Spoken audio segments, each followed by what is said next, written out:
Olá, bom dia. Seja muito bem-vindo. Vamos juntos conferir as notícias que foram destaque nesta semana no Brasil e no mundo. O Supremo Tribunal Federal marcou para o dia 12 de junho a retomada do julgamento da correção do Fundo de Garantia do Tempo de Serviço. A Corte deve decidir se a utilização da taxa referencial na remuneração das contas vinculadas ao fundo é constitucional ou não. O julgamento da revisão do FGTS já tem 3 votos de ministros do Supremo pela mudança da taxa de correção. O pedido na ação direta de inconstitucionalidade é para que os ministros substituam a taxa referencial por um índice de inflação, que pode ser o Índice Nacional de Preços ao Consumidor ou o Índice Nacional de Preços ao Consumidor Amplo Especial. Atualmente, o FGTS rende 3% ao ano mais a taxa referencial. A proposta do ministro relator, Luiz Roberto Barroso, é para que o Fundo de Garantia tenha ao menos a remuneração da poupança, atualmente em 6,17% ao ano mais ATR. A Advocacia Geral da União, que representa o governo na Justiça, propõe manter a correção atual e incluir a distribuição dos lucros de forma obrigatória no cálculo para garantir atualização de, no mínimo, a inflação medida pelo IPCA, índice oficial do país. O voto de Barroso determina ainda que, se houver mudança, ela passe a valer para todas as contas do FGTS a partir do julgamento do Supremo, sem direito à correção dos valores atrasados. A AGU também defende que a correção deva ser futura.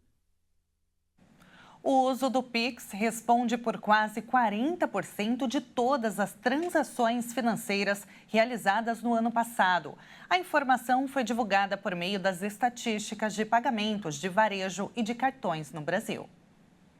O Banco Central destacou o crescimento do Pix, que atingiu o patamar de 39% das transações do ano passado. Ficou atrás apenas das transações com cartões de crédito, débito e pré-pago.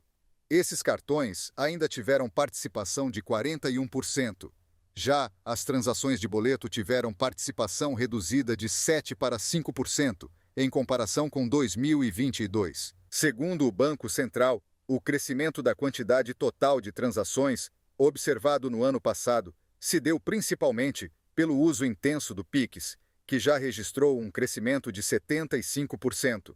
O Pix bateu um novo recorde e movimentou mais de 17 trilhões de reais em 2023. Já no segmento de cartões, vem se destacando o crescimento do pré-pago, que respondeu por 23% do total de transações com cartões no ano passado. O percentual de transações com cartões de crédito chegou a 32% no último trimestre de 2023 e na função débito chegou a 38%. A Agência Nacional de Saúde Suplementar, ANS, definiu o percentual máximo de reajuste permitido para ser aplicado aos planos de saúde individuais e familiares. O aumento vai impactar quase 8 milhões de beneficiários. Os planos de saúde individuais e familiares podem ficar até 6,91% mais caros neste ano. O percentual de reajuste foi aprovado em reunião da diretoria da Agência Nacional de Saúde Suplementar, a ANS. O índice também foi apreciado pelo Ministério da Fazenda. O aumento vai atingir cerca de 15% dos 51 milhões de consumidores de planos de assistência médica no Brasil. A base de cálculo do reajuste considera fatores como a inflação, o aumento ou queda da frequência de uso do plano de saúde e os custos dos serviços médicos e dos insumos, como produtos e equipamentos médicos. No ano passado, a agência autorizou o reajuste de até 9,63%. O aumento vai valer para contratos feitos a partir de janeiro de 1999 e pode ser aplicado pela operadora a partir da data de aniversário da contratação do plano.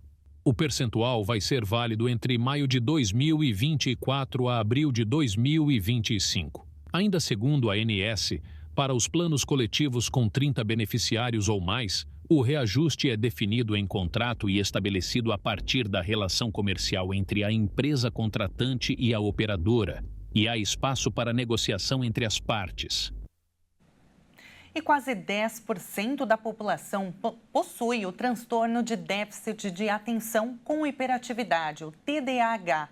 Alguns gênios da arte, como o italiano Leonardo da Vinci, o pintor espanhol Salvador Dalí e o Walt Disney, foram diagnosticados com o transtorno. A repórter Cristiane Pazetto conversou com uma neurologista que explica os sinais e o tratamento. Geralmente, são os professores os primeiros a notar os sintomas do transtorno do déficit de atenção com hiperatividade. Acontece mais ou menos de 5 a 8% nas crianças, sendo que o diagnóstico é feito no período de alfabetização. 7, 8 anos a gente começa a fazer esse diagnóstico. Como o próprio nome diz, o transtorno se caracteriza pelo déficit de atenção, a hiperatividade e o comportamento impulsivo. Tem 3 subtipos. A gente tem o subtipo que seria mais prejuízo na concentração, seria a hiperatividade, outro subtipo, e tem o misto. Então, você tem uma tríade, né, de desatenção com agitação e impulsividade. Maior ou menor grau vai estar presente nesses indivíduos. O diagnóstico é feito por um médico neurologista ou psiquiatra infantil. Em geral, nós encaminhamos para um neuropsicólogo com experiência nessa área, na infância, em TDAH, para a gente, porque eles vão aplicar uma bateria de testes. E aí, através dessa avaliação neuropsicológica, a gente confirma a hipótese do neurologista. O tratamento é feito à base de medicamentos e terapias comportamentais. O tratamento, na verdade, é um tripé, basicamente. É a medicação, porque quando há prejuízo, você tem indicação de introduzir a medicação, principalmente para os indivíduos em torno de 7 anos para frente. Além da medicação liberada pelo FDA, a gente tem atividade esportiva, porque em geral esses indivíduos têm muita energia, precisam gastar essa energia, e a psicoterapia. Estima-se que de 5 a 10% da população tenha transtorno do déficit de atenção e hiperatividade. Com tratamento adequado na infância, o prognóstico é de vida normal. Há estudos que sugerem que grandes personalidades mundiais tenham TDAH. O pintor espanhol Salvador Dalí, o empresário americano Walt Disney e o fundador da Microsoft, Bill Gates, estão na lista dos gênios que, segundo estudos, teriam TDAH. Desde que haja um tratamento adequado, o prognóstico desse indivíduo é excelente, ele vai ter uma vida produtiva, completamente normal. A duração do saldo do Vale Refeição no Brasil caiu de 18 dias para 11 dias entre 2019 e 2024. O estudo de uma empresa do ramo considerou o primeiro semestre deste ano e como a inflação impactou pelo segundo ano consecutivo. O Vale Refeição, que é um benefício garantido por lei, não dura um mês para o trabalhador brasileiro. De acordo com a Plunxi, empresa responsável pelo estudo, o valor médio entre Vale Refeição e alimentação é de R$ 480 por mês. E desde o ano passado o auxílio estagnou. O Centro-Oeste lidera a posição das regiões com valor médio mais alto.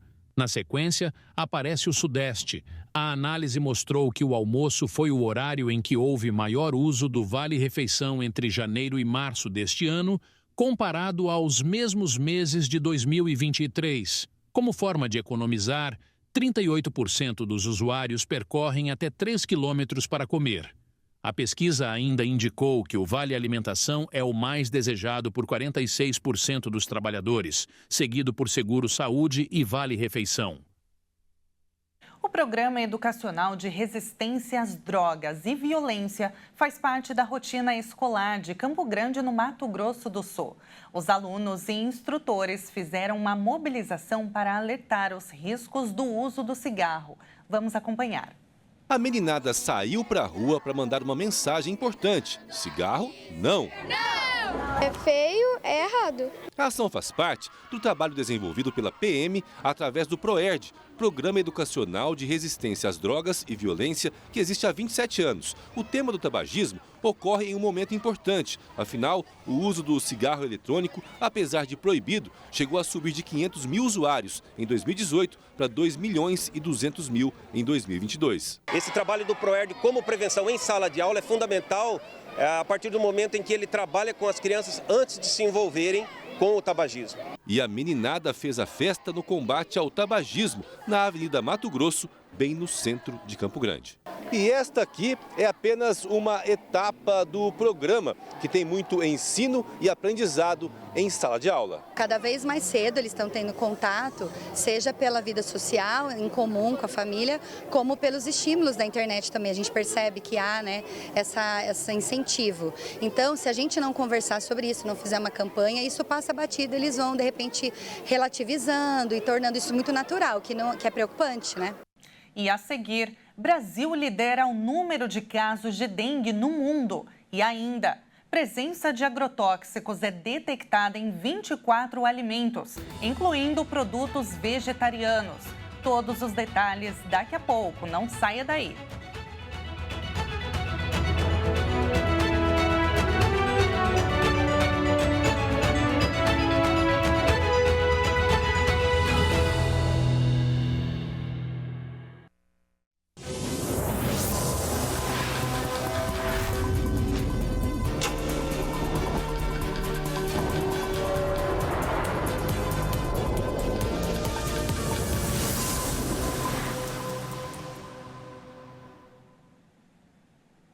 Nós estamos de volta com as principais notícias do Brasil e do mundo. Vamos juntos! A presença de agrotóxicos foi detectada em 24 alimentos, incluindo produtos vegetarianos. A análise é feita pelo Instituto de Defesa dos Consumidores. Os fabricantes afirmam que seguem os padrões de segurança definidos no Brasil. Uma das substâncias encontradas é proibida na Alemanha e na França por ser reconhecida como nociva. Um levantamento feito pelo Instituto de Defesa dos Consumidores mostrou que 12 marcas de alimentos ultraprocessados brasileiros, isto é, produtos que passam por diversos processos industriais e contêm aditivos, apresentam resíduos de agrotóxicos. As informações foram divulgadas no terceiro volume do Tem Veneno nesse pacote. No total, 24 alimentos vendidos em supermercados. Entre eles, opções vegetarianas até 560 e 3 substâncias maléficas foram analisadas. Dentre os produtos químicos encontrados, o herbicida glifosato foi a substância que mais esteve presente nos alimentos. Já a farinha de trigo, utilizada em grande parte dos produtos, é o ingrediente com a maior prevalência de contaminação com as substâncias consideradas prejudiciais à saúde. O empanado à base de plantas, Sabor Frango Sadia, teve resquícios de 2 agroquímicos, enquanto o hambúrguer à base de plantas e empanado à base de plantas, Sabor Frango, Fazenda Futuro, presunto cozido, Aurora, bolo pronto sabor chocolate panko e bebida láctea de chocolate Piraquids. Em uma reunião realizada no último dia 29 com a Agência Nacional de Vigilância Sanitária, Anvisa, o Instituto Brasileiro de Defesa do Consumidor questionou a agência pela falta de um posicionamento mais firme na regulação dos produtos químicos utilizados na agricultura brasileira. O advogado do Programa de Alimentação Saudável e Sustentável do Instituto de Defesa de Consumidores, Leonardo Pilon, explicou que a Anvisa ainda é resistente a adotar medidas rigorosas em relação a agrotóxicos e ultraprocessados. E a Organização Mundial da Saúde divulgou um novo informe sobre a situação epidemiológica da dengue. O Brasil lidera o número de casos da doença. O relatório aponta que o Brasil é responsável por 82% dos casos suspeitos de dengue registrados globalmente neste ano. Este dado coloca o Brasil no topo do ranking de casos fatais da doença. Seguindo o Brasil, estão a Argentina com 420 mil casos prováveis, Paraguai com 257 mil e Peru com quase 200 mil casos prováveis. Apesar de haver um aumento de casos de dengue em escala global nos últimos anos, a maior quantidade foi registrada na região das Américas, onde o número ultrapassou 7 milhões no final de abril, superando os 4 milhões e 600 mil registrados no ano passado. Segundo informações atualizadas do Sistema Global de Vigilância, até a última segunda-feira foram registrados mais de 7 milhões e 600 mil casos suspeitos de dengue no mundo, dos quais 3 milhões e meio foram confirmados. Em relação às mortes, o Brasil representa 77,3% das 3.682,3% dos 16.200.000 casos graves de dengue registrados globalmente. Agora a gente fala sobre o Rio Grande do Sul, porque o prejuízo das empresas por conta das enchentes podem chegar a 10 bilhões de reais. Com a água baixando, os estragos vão sendo contabilizados. Em São Leopoldo, uma das cidades mais atingidas pelas cheias no Rio Grande do Sul, os comerciantes tentam limpar o que sobrou para reabrir as portas e tocar os negócios. Os prejuízos atingem empresas de todos os tamanhos. Na loja do seu João, a água subiu muito e causou muitas perdas. Há mais de 40 anos ele se dedica ao negócio da família e agora trabalha para tentar reabrir tudo em até 30 dias. Mas empilhadeira, carregadeira, motores, computadores e mais estoque que se estragou e que foi embora, nós temos aí um prejuízo avaliado aí em 2,5 milhões, mais ou menos. Em levantamento preliminar da FEComércio, estima que o prejuízo das empresas deve chegar a 10 bilhões de reais. Mais de 60 mil estabelecimentos tiveram perdas com as chuvas e precisam de apoio para voltar à atividade. Dos 62 bilhões e meio que o governo federal fala, tem 45 de empréstimos com vantagens, claro, muito boas. Fala-se em juro zero, é um juro simbólico, que é 1% ao ano, mais o spread bancário. Mas convenhamos, o cara perdeu tudo, desde o pequeno ao grande. Como ele começa, né? Então a gente está preocupado com a manutenção dos empregos, porque agora, sexta-feira, é o 5º dia útil, tem que pagar a folha de pagamento. Muitos não conseguirão pagar. Várias entidades empresariais negociam com o governo a flexibilização das leis trabalhistas, como foi feito na pandemia, além de buscar novos créditos. Nessa frutaria, após higienização do chão e pintura das paredes, os clientes já estão comprando. A gente tem que aproveitar o comércio local que está voltando e quem é daqui valorizar o comércio local. Com a força de todos, vamos em frente. Os cientistas alertam que o aquecimento global aumenta em ritmo sem precedentes. O relatório foi publicado no momento em que são realizadas negociações para a próxima Conferência do Clima, a COP29, em novembro, no Azerbaijão. O aquecimento global causado pelas atividades humanas acelera a um ritmo sem precedentes, enquanto a margem para conter o aumento de temperaturas a 1,5 graus diminui. A advertência foi feita por pesquisadores em um estudo. O relatório, publicado na revista Earth System Science Data, é resultado do trabalho de quase 60 cientistas de renome que seguem os métodos do IPCC, Painel Intergovernamental sobre Mudanças Climáticas da ONU. Em relação à era pré-industrial, a atividade humana provocou um aumento das temperaturas de 1,19 graus Celsius no período estudado, e uma alta em relação aos valores do último relatório há um ano. Só no ano de 2023, o aquecimento atribuível à atividade humana foi de 1,31 graus Celsius. O aumento total foi de 1,43, considerando variáveis naturais como o fenômeno El Niño.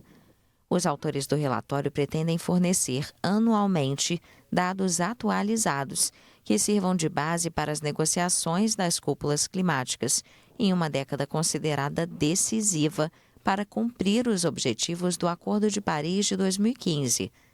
A cúpula climática daquele ano fixou a meta de limitar o aquecimento global abaixo dos 2 graus Celsius em relação à era pré-industrial e, se possível, não superar 1,5 graus. A publicação do relatório coincide com uma reunião na Alemanha que busca um avanço nas negociações climáticas antes da COP29 de novembro em Baku, capital do Azerbaijão. O aquecimento é uma consequência das emissões de gases de efeito estufa, causadas principalmente pela utilização em massa de combustíveis fósseis, como petróleo, gás e carvão. A doação de sangue é um simples gesto que salva muitas vidas. A campanha Junho Vermelho foi criada para enfatizar a importância dessa ação de solidariedade. No mês de junho é lembrada a importância de ser um doador de sangue. A Organização Mundial da Saúde escolheu o mês para a campanha para prestar uma homenagem ao nascimento do imunologista Karl Landsteiner, responsável por descobrir os tipos sanguíneos. Ao mesmo tempo, enfatiza a importância de ser um doador, já que cada doação pode salvar até 4 vidas. Nesse período do ano, de outono e inverno, as doações ficam em baixa, daí a importância da campanha. É uma forma de sensibilizar as pessoas, além de estimular quem já doou em algum momento a se lembrar da importância de retornar com as doações. Neste período, muitas pessoas estimuladas a realizarem sua primeira doação. Também é importante destacar que essa ação solidária pode ser realizada de forma rápida e segura. Não existe nenhum substituto para o sangue, e sem estoques adequados, muitas vidas podem ser perdidas. Todos os dias, acontecem diversas situações que se fazem necessárias. O uso de bolsas de sangue, pacientes que precisam de transfusão devido a acidentes, cirurgias, queimaduras, entre outras situações, assim como pessoas acometidas por leucemias e anemias que precisam de transfusões periodicamente como parte do seu tratamento. Para ser um doador, os voluntários passam por uma triagem para verificar se estão aptos a realizar a doação. Já devem estar em boas condições de saúde. Podem ser doadores, pessoas com idade entre 16 e 69 anos. Mas a primeira doação de sangue deve ser realizada até os 60 anos. Doadores menores de idade podem doar mediante autorização formal dos pais ou responsável legal e apresentação do documento de quem assinou a autorização. E que tal conhecermos um pouco mais sobre Cancún hoje? Esse que já foi eleito o destino mais visitado da América Latina, graças às suas águas claras, praias aconchegantes e hotéis de tirar o fôlego. Vem comigo que a gente vai te mostrar imagens incríveis da cidade mexicana. Cancún está localizada na Península de Yucatán, na costa do Mar do Caribe. E esse detalhe é um fator extremamente importante no turismo local, que conta com milhares de visitantes todo mês. Cancún possui com uma rica e entusiasta cultura. São restaurantes típicos e festas frequentes no centro da cidade.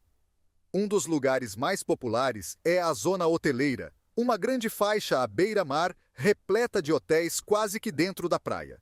E é claro que quem viaja até lá quer se hospedar nesses hotéis. E agora vamos então visitar Cancún, diretamente da famosa zona de hotéis à beira-mar. Então vamos lá, sair aqui dos nossos estúdios HIT diretamente para Cancún, essa cidade mexicana tão linda. Diretamente da faixa de areia, meio ao mar, que está repleta de hotéis e resorts, tornando a área muito famosa e atrativa aos turistas, viu? E quando eu disse beira-mar, é beira-mar mesmo. Dá só uma olhada. Os resorts, eles ficam praticamente na areia, com vistas lindas, maravilhosas desse mar do Caribe. Imagina só acordar na sacada desse hotel e ter essa vista logo de manhã, hein? Essa realmente é para deixar a gente de queixo caído e dar aquele gostinho para esse final de semana. Agora amanhece por lá, o sol ainda está surgindo no horizonte. E com essas imagens maravilhosas, eu encerro o Jornal de hoje. Muito obrigada pela sua companhia e até mais.